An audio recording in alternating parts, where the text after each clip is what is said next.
Hellfire and Fury, the Ginger Baker Story, in his own words.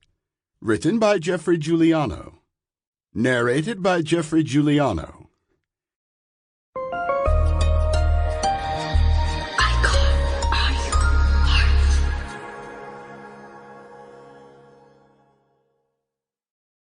I think a lot of people, I've been hearing a lot of drummers recently, and they're really playing very, very fast and saying absolutely nothing.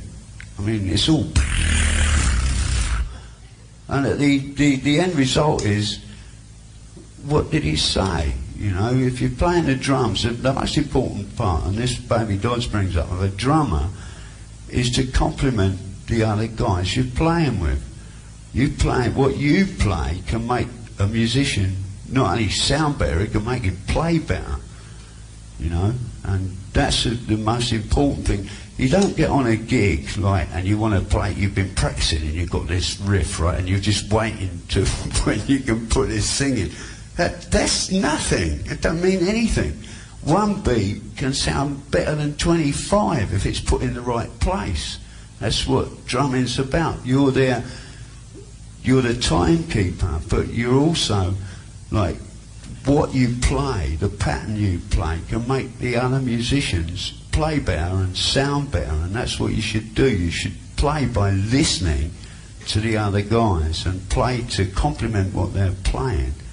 That's a very important thing. That's why so many drummers today, they're sitting there and they've got all this technique, but it doesn't mean anything. It doesn't say anything. And the point is that you should say something, you know.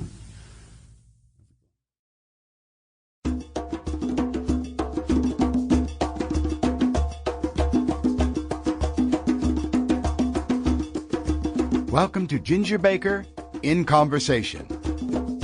Peter Edward Ginger Baker was born August 19, 1939. He is, of course, an English drummer, best known as the founder of the rock band Cream. His work in the 1960s earned him praise as rock's first superstar drummer, although his individual style melded a jazz background with his interest in African rhythms. Baker is credited as a pioneer of drumming in genres like jazz fusion, heavy metal, and world music.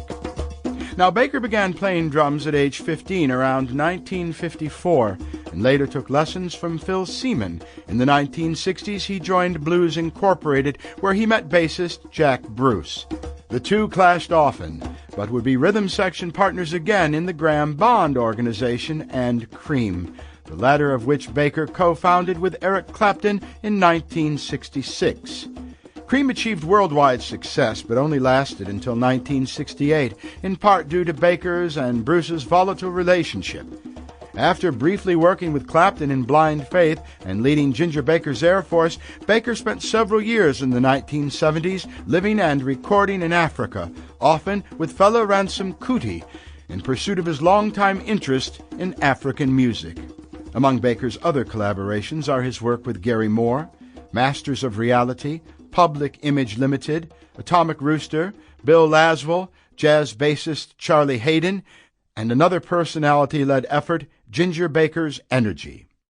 Baker's drumming attracted attention for his style, showmanship, and use of two bass drums instead of the conventional one.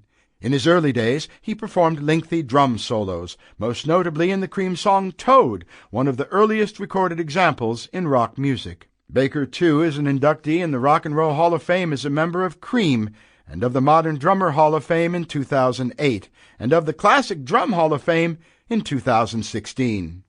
That being the annotated chapter-and-verse biography of Peter Ginger Baker, let me tell you where I came into the story. I received a phone call many years ago out of the blue, with a voice on the other end of the line saying, "It's Ginger," to which I replied, "Ginger who?" He said, "Ginger Baker, you idiot. I want you to write my book." This was at a time in my career when I was pretty much in demand, and I was somewhat surprised and very honored to get the call. We then met up with Mr. Baker in California at his home with many dogs, horses, and a lovely wife, followed by meetings in New York at the offices of Jim Fitzgerald at St. Martin's Press. Sample complete. Ready to continue?